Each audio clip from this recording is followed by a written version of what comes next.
ఇంకా విచిత్రం, ఇక సారు ఇదివరకు కూడా లక్ష్మయ్య సార్ కూడా ఐటీ మినిస్టర్గా పనిచేసినారు, వారికి తెలుసు. పాపం చిట్టినాయుడికి ఏమో తెలియదు, ఎవడని చెప్తుంటాడా అంటే వినడు, అదో పెద్ద బాధ. ఆయన ఎంత మూర్ఖుడు అంటే, మేము కేసీఆర్ గారి ప్రభుత్వంలో రెండు దఫాలుగా మైక్రోసాఫ్ట్ నుంచి 31,000 కోట్ల పెట్టుబడులు డేటా సెంటర్ రంగంలో తీసుకొచ్చాం. ఒకటి ఫిబ్రవరి 2022లో 15,000 కోట్ల పెట్టుబడి, జనవరి 2023 సంవత్సరంలో 16,000 కోట్ల పెట్టుబడి. ఇవి రెండు కూడా నేను మీకు ప్రెస్ కటింగ్లు ఇస్తాను, చూసుకోండి.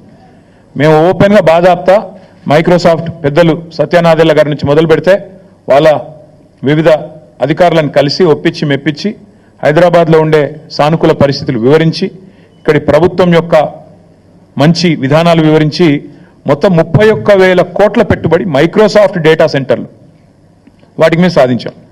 ఈ ముఖ్యమంత్రి గారి పరిజ్ఞానం ఎంత అంటే